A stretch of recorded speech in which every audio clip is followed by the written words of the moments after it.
فرمایا بڑے گہرے دوست بھی قیامت والے دن دشمن بن جائیں گے سوائے ان کے جو پرہیزگار ہوں گے۔ پرہیزگار لوگوں کی دوستیاں قیامت والے دن بھی قائم رہیں گی، باقی جو گہرے ترین دوست ہوں گے وہ قیامت والے دن دشمن بن جائیں گے۔ الا المتقین، سوائے پرہیزگاروں کے۔ دنیا میں آپ کو کوئی شخص ایسا نہیں ملے گا جس کا کوئی دوست نہ ہو، اور وہ لوگ بھی بڑی کثرت سے ملیں گے جو دوستوں کا شکوہ بہت کرتے ہیں۔ دوستیاں لگانا، دوست بنانا، تعلقات استوار کرنا یہ منع نہیں، شرط یہ ہے کہ دوستی اللہ تعالیٰ کی رضا کے لیے لگائی جائے۔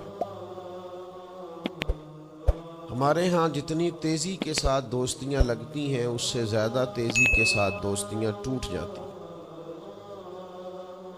اس کی سب سے بنیادی اور اہم وجہ یہ ہوتی ہے کہ ہمارے ہاں دوستیوں کا جو معیار ہوتا ہے وہ دنیاوی لالچ ہوتا ہے۔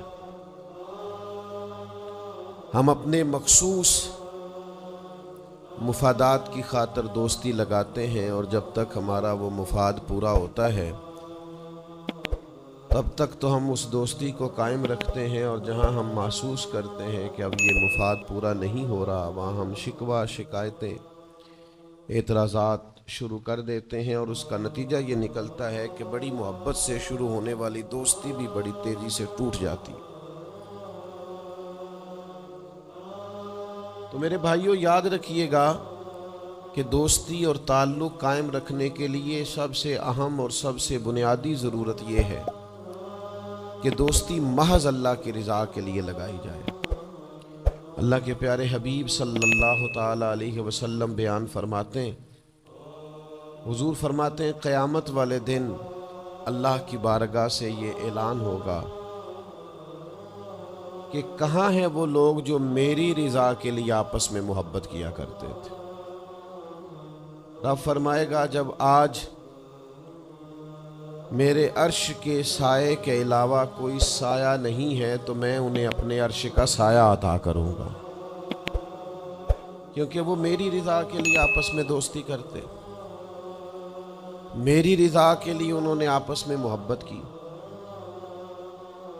تو دوستی کا سب سے پہلے تو یہ سٹیٹس بنائیں کہ اس کے اندر محض اللہ کی مرضی، اللہ کی رضا کے لیے ایک دوسرے سے پیار، منفعت نہ ہو اس کے اندر کوئی بھی، دنیاوی لالچ کوئی بھی نہ ہو، ہرس نہ ہو، ہوس نہ ہو، طمع نہ ہو، ذاتی مفادات نہ ہو۔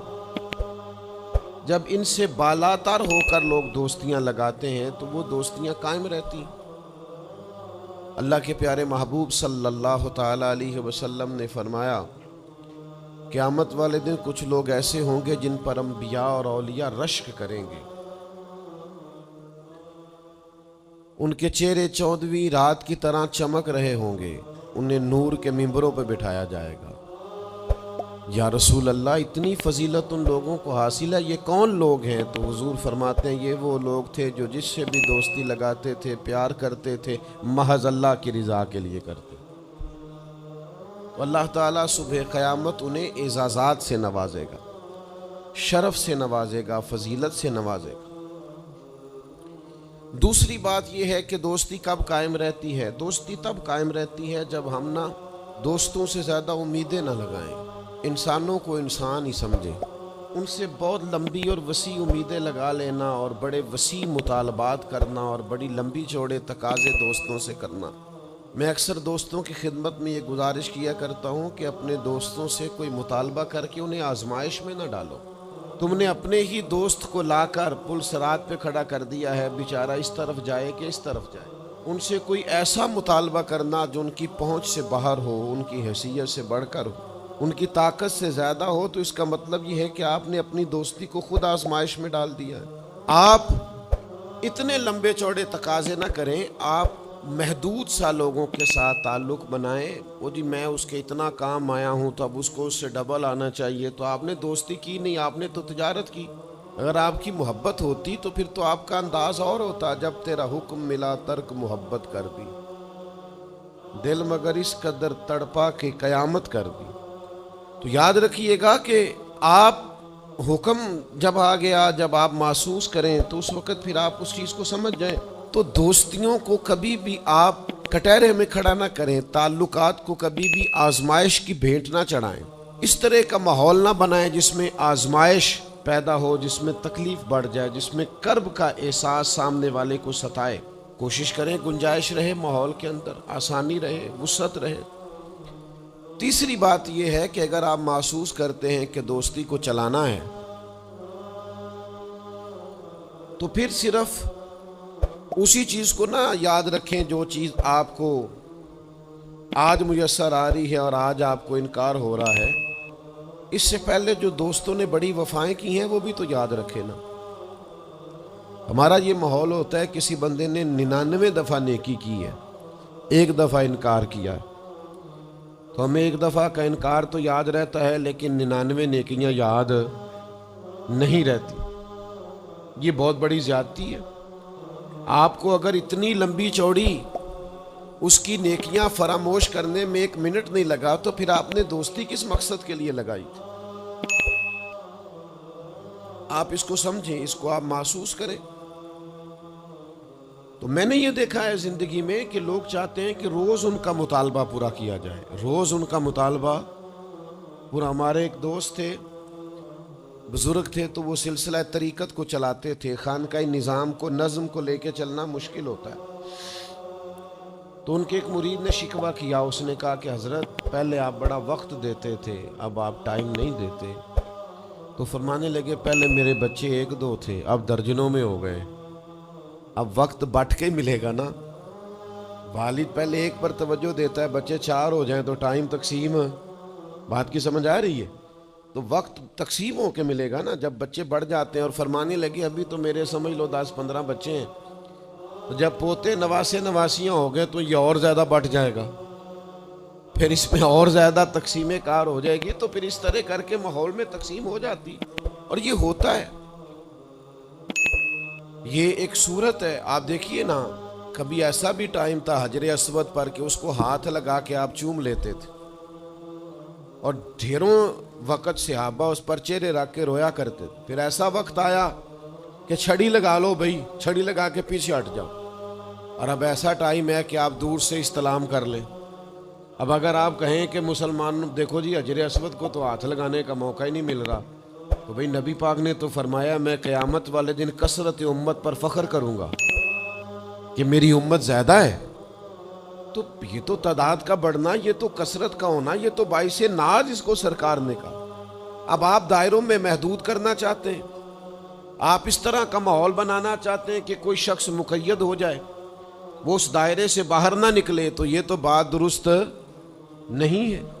تو کوشش کرنے کا مقام یہ ہے کہ آپ دوسروں کے لیے بھی گنجائش پیدا کریں, دوسروں کے لیے بھی آسانی کرنے کی کوشش کریں, پھر تعلق برقرار. اور پھر آپ پچھلی نیکیاں بھی تھوڑی یاد رکھیں کہ اس سے پہلے اس نے بڑی نیکی کی, بڑی محبت کی, تو پچھلی نیکیاں بھی دوستوں کی یاد رکھیں. صحیح بخاری سے ایک حوالہ عرض کرتا ہوں. نبی پاک صلی اللہ تعالیٰ علیہ وسلم کا نا ایک راز لیک ہو گیا. حضور مکہ مکرمہ پر حملہ کرنا چاہتے تھے, تو ایک خط لکھ کے دیا گیا ایک عورت کو کہ جا کے پہلے سے آگاہ کر دو مکے والوں کو کہ تم پر حملہ ہونے والا ہے. اس عورت نے وہ خط اپنے بالوں میں چھپایا اور وہ نکل گئی. اللہ تعالیٰ نے محبوب پاک کو اطلاع دی. حضور علیہ الصلوۃ والسلام نے حضرت مولا علی کو 2 صحابہ کے ساتھ بھیجا. فرمایا مقام خاک پر تمہیں ایک بی بی ملے گی, اس کے پاس سے خط ہے جو کفار کی طرف جا رہا ہے, اسے گرفتار کرو, وہ خط لے لو اور واپس آ جاؤ. حضرت مولا علی شیر خدا رضی اللہ تعالیٰ عنہ وہاں پہنچ گئے, اس خاتون کو گرفتار کر لیا, اس کو کہا وہ خط دے. وہ کہنے لگی میرے پاس تو نہیں ہے, کوئی خط نہیں. تو حضرت علی فرمانے لگے چونکہ میرے نبی نے کہا ہے تو خط تیرے پاس ہی ہے. ساڈے نبی دی زبان ساڈے واسطے قرآن, وہ زبان جس کو سب کن کی کنجی کہیں, اس کی نافذ حکومت پہ لاکھوں سے. خط تیرے پاس ہے, آپ نے تلوار نکال لی, فرمایا نکالتی ہے کہ نہیں؟ اس نے بال کھولے, خط نکال دیا. وہ خط جب کھولا تو خط لکھا تھا حضرت حاتم بن نبی بلتا رضی اللہ تعالی, بدری صحابی. خط لے کے آ گئے, نبی پاک کی بارگاہ میں پیش کیا. حضور نے خط کھولا, حضرت عمر کہنے لگے مجھے اجازت دے میں اس کی گردن کاٹوں, اس نے ہمارا راز فاش کیا. کتنی بڑی بات ہے. قرآن مجید کی سورہ ممتحنہ اس وقت نازل ہوئی تھی جب یہ واقعہ ہوا تھا. اللہ کے حبیب علیہ السلام نے فرمایا عمر ٹھہر جا, اتنی جلدی نہ کر, اس بندے کی وفات تو دیکھ, یہ بدر میں بھی تلوار لے کے ہمارے ساتھ گیا تھا. بدری صحابی ہے, اس کی وہ بات یاد رکھ کہ بدر کے مقام پر جب کہ بڑا مشکل تھا کافروں کے سامنے کھڑا ہونا, ان کی 1000 تعداد تھی اور مسلمان بڑی عددی طور پر اس کثرت کا شکار نہیں تھے, صرف 313 تھے. اس موقع پر ان کے ساتھ کھڑا ہونا کوئی آسان نہیں تھا, لیکن یہ پھر بھی ہمارے ساتھ گئے تھے. تو حضرت عمر رضی اللہ تعالیٰ عنہ جب چپ کر گئے تو اللہ نے قرآن نازل کیا, کہا ہے ایمان والو یہودیوں اور عیسائیوں کو اپنا دوست نہ بتاؤ. تو حضور فرمانے لگے دیکھ لو عمر, اللہ نے اسے مومن کہہ کے پکارا ہے, اللہ نے بھی اسے. اب نبی کریم نے فرمایا بتاؤ یہ تم نے کیا کیا؟ تو عرض کی یا رسول اللہ صلی اللہ علیہ وسلم آپ میرا ظاہر باطن جانتے ہیں. جتنے بھی یہاں سے لوگ ہجرت کر کے مکے سے آئے ہیں نا, ان کا کوئی نہ کوئی رشتہ دار مکے میں ہے جو ان کے رشتہ داروں کا, بال بچوں کا, گھر والوں کا دھیان رکھتا. میرا وہاں کوئی بھی نہیں, اور مجھے پتا تھا آپ نے حملے کا ارادہ کر لیا ہے تو انشاءاللہ کامیابی اللہ نے مسلمانوں کو ہی دینی ہے. وہ کر کچھ نہیں سکتے. میں ان پر ایک احسان کرنا چاہتا تھا تاکہ وہ میرے بچوں کا اور میرے پیچھے گھر والوں کا تھوڑا خیال رکھیں. اتنی سی میری خواہش تھی. میرے نبی کریم نے ان کا عذر قبول کر لیا.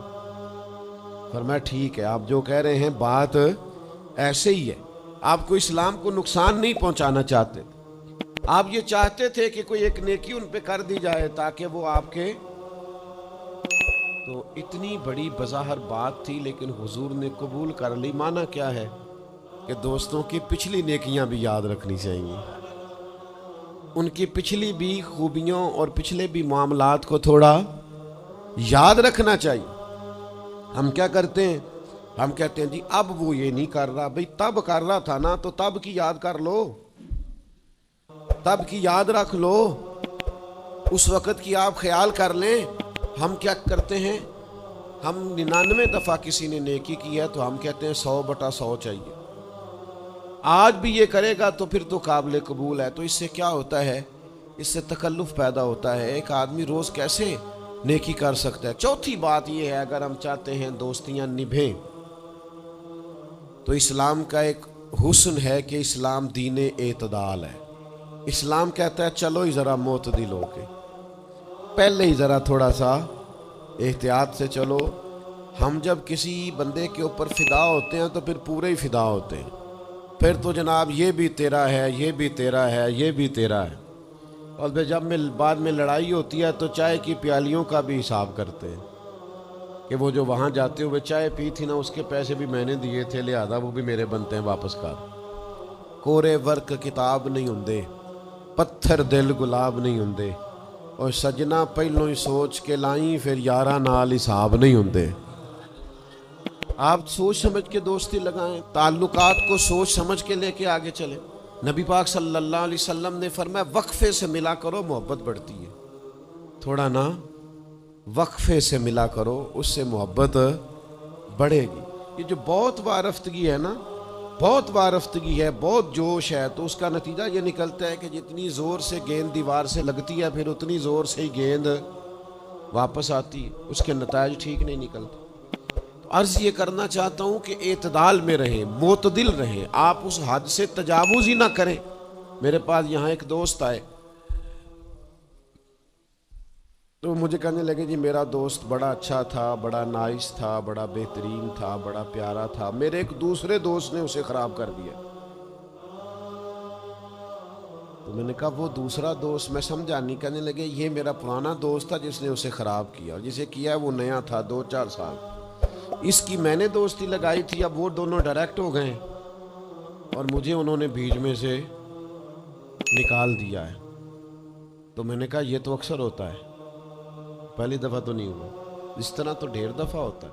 کہنے لگے میں کروں کیا, میں نے بڑا شور کیا ہے, ان کو اپنے احسان بھی یاد کرائیں پر وہ مانتے نہیں. میں نے کہا اب حل ہے نا, تھوڑا چپ کر جا کچھ عرصے کے لیے, تھوڑی خاموشی اختیار کر. جو چپ کر جاتا ہے وہ بھی بچ جاتا ہے. اگر تم چاہتے ہو کہ یہ دوستی پھر سے بحال ہو جائے تو زیادہ شکوے نہ کرو, زیادہ شکایتیں. ہم بعض اوقات اعتراضات اتنے کر بیٹھتے ہیں, شکوے اتنے کر بیٹھتے ہیں, اپنی زبان سے باتیں اتنی نکال بیٹھتے ہیں کہ دوبارہ پھر دوستی کا بحال ہونا ممکن ہے. ایک حدیث یاد رکھیں گے اگر سناؤں آپ کو تو. نبی پاک صلی اللہ تعالی علیہ وسلم نے فرمایا کسی سے دشمنی بھی کرو تو اعتدال سے کرو, ہو سکتا ہے کل کو وہ تمہارا دوست بن جائے. اور فرمایا کسی سے دوستی بھی کرو تو اعتدال سے کرو, ہو سکتا ہے کل یہ دشمن بن جائے. دوستی اور دشمنی میں یہ جامع ترمذی میں حدیث ہے. اعتدال کا رستہ نہ چھوڑو, معتدل رہو. سارے راز ہی دے بیٹھنا, ساری باتیں پہلے کر لینا اور اعتراض کرنا, تو شکوے بھی پھر سارے ہی کر لینا. دوست کو اس کی کمزوریوں کا بھی پتہ ہوتا ہے, وہ ساری کمزوریاں بھی اس کی بیان کر لینا, اس کو بھی بتانا, اس کو بھی بتانا, اس سے بھی ذکر کرنا. تو یہ انداز درست نہیں ہے. آپ معتدل انداز میں دوستی لگائیں, اعتدال کے ساتھ چلیں, شکوے زیادہ نہ کریں, اعتراض زیادہ نہ کریں. وہ بے وفا ہی صحیح, پھر بھی یار اپنا, چلو اس میں کمی ہے, وہ اس میں بے وفائی ہے, پر سجن تو اپنا ہے نا. تو دوستی ہماری ہے اس کے ساتھ, اس کی کمزوریوں کو چھپائیں. آپ اس معاملے پر تھوڑا سا اپنے ظرف کو کشادہ کریں, آپ تھوڑی وسعت پیدا کریں. ہم سمجھتے نہیں چیزوں کو, ہم غور نہیں کرتے, اس خاص انداز میں چیزوں کو نہیں لیتے جس انداز میں چیزوں کو لینا چاہیے. ہماری ذاتی کمزوریاں ہوتی ہیں اور ہم ان کمزوریوں کا دوسروں پہ ڈال دیتے ہیں, کہتے ہیں وہ بے وفا نکل آیا. بھئی آپ بھی حد سے زیادہ فریفتہ تھے, اب آپ ہی حد سے زیادہ اعتراض کر رہے ہیں. حضور نے فرمایا جس کی تعریف کر لو پھر دوبارہ اس پر کبھی تنقید کر جو بیٹھے ہیں, تعریف تو ختم ہو گئی بات. پھر تھوڑی چشم پوشی کرو, انسانوں میں کمیاں بھی ہوتی ہیں. تو دوستی کو صحیح طور پر آگے لے جانے کے لیے چھٹا سبق یہ ہے کہ تھوڑی سی نا عادت عیب پوشی کی بھی بنائیں. تھوڑا پردہ پوشی کا مزاج ہو تو پھر بھی ذرا دوستی آگے. سمجھ آ رہی ہے بات کی؟ تھوڑی سی نا نظر عیب پوشی والی بھی. کچھ لوگوں کی تنقید کی آنکھیں اتنی زیادہ کھلی ہوتی ہیں کہ وہ بیچارے کسی جگہ بھی تعلق نہیں رکھ سکتے. جہاں جاتے ہیں انہیں کمیاں ہی کمیاں نظر آتی, خامیاں ہی خامیاں نظر آتی. ان کا مزاج ہی نہیں ہوتا کسی عیب کو چھپانے کا. تو آپ جس جگہ پہ موجود ہیں, جس جگہ آپ کے تعلقات ہیں, جہاں دوستی ہے, جہاں محبت ہے, وہاں تھوڑا سا عیب پوشی کا بھی مزاج ہونا چاہیے. نبی پاک علیہ السلام نے فرمایا تو کسی مسلمان کی دنیا میں پردہ پوشی کر دے, اللہ قیامت والے دن تیری پردہ پوشی فرما دے. آپ تھوڑا سا اس کا عیب چھپا دیں, بات ختم ہو گئی. تھوڑی سی پردہ پوشی کر دیں. دیکھیں نا, ہمیں حکم دیا گیا ہے شریعت میں, کسی شخص کا انتقال ہو گیا, اب کچھ لوگ اس کے غسل میں شریک ہیں, تو ان کو حکم یہ ہے کہ اگر تم نے کوئی اچھی بات دیکھی نا, خوبی دیکھی, چہرہ کھل گیا ہے, جسم تر و تازہ ہے, تو یہ سب کو بتاؤ. اور اگر تم کچھ ایسی چیز دیکھو کہ بیماری کی وجہ سے جسم اکڑ گیا ہے یا کسی وجہ سے چہرے پہ کوئی سیاہی آ گئی, جو کسی سے ذکر نہ کرو. جانے والے کے لیے تم اچھی چیزوں کو تو بیان کرو, لیکن نقائص کو کبھی بھی بیان نہ کرو. اور نبی پاک علیہ السلام نے فرمایا اذکروا محاسن موتاکم, جب تم میں سے کوئی دنیا سے چلا جائے تو اس کی اچھی اچھی باتوں کا بیان کرو, اس کی اچھی اچھی باتوں کا ذکر کرو, اس کی خیر والی باتیں ڈھونڈ کے لوگوں کو سناؤ. یہ خوبی پائی جاتی تھی, یہ خوبی پائی جاتی تھی, یہ خوبی پائی جاتی. میں تھوڑے دنوں کی بات ہے, ایک جگہ پہ میں حاضر تھا, تو ایک صاحب وہاں